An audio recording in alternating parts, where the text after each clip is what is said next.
Okay, this is Sammy. This is Abby. All right. So for your first question, what is one thing you believe that you did well in this lesson?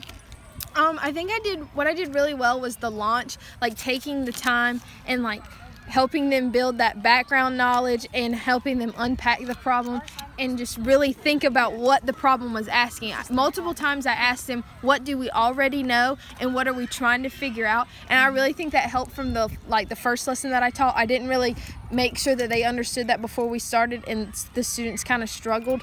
And this time all the students were like just improved tremendously. They were finding a lot more combinations than they normally did, or like one student was finding combinations when in the past he wasn't finding any combinations, and so he did just really well. And I think that the asking the questions during the Explore, I think I really like dug deep into what the students were talking about, like, and what the strategies they used, and I really had them thinking about their own thinking, and I thought that was something I did well. The launch and the Explore went really well. Mm-hmm. Okay, so what do you want to improve upon in the future lessons?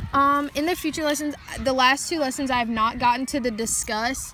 So in the future lessons, I would really like to be able to get to the discuss and actually really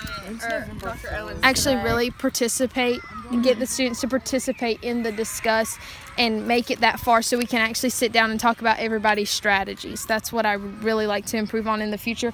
And I didn't really get to the talk moves because most of those were in the discuss, but there were some embedded, but I would like to use talk moves more. Okay. So what did you learn about each of your students today that will inform your future instruction? That my students, when they really understand and they are able to unpack that problem on their own and completely understand what the problem's asking, they did tremendous. Like I said, they understood what was the problem asking and what did we already know from the problem. And those 2 questions, when they were able to understand that they only had 10 candy bars to work with and that they couldn't go over that really helped them understand like how to find that combination. That 10 was all they had, and they had to figure out how many Kit Kats and Snickers out of 10 they could do. Mm-hmm. All right. So, Abby, what did I do particularly well? I think you did a really good job with the Explore and Launch section. You really made it so that each student understood what a candy store was, what you could buy at a candy store, and the 2 different kind of candies that you were working on in your problem. I think you really made it so that they understood there was only 10. They couldn't go past that number, especially for one of our students who had struggled with that in the past. So you really made it so that they were able to start the problem. All right. And then what can I do to continue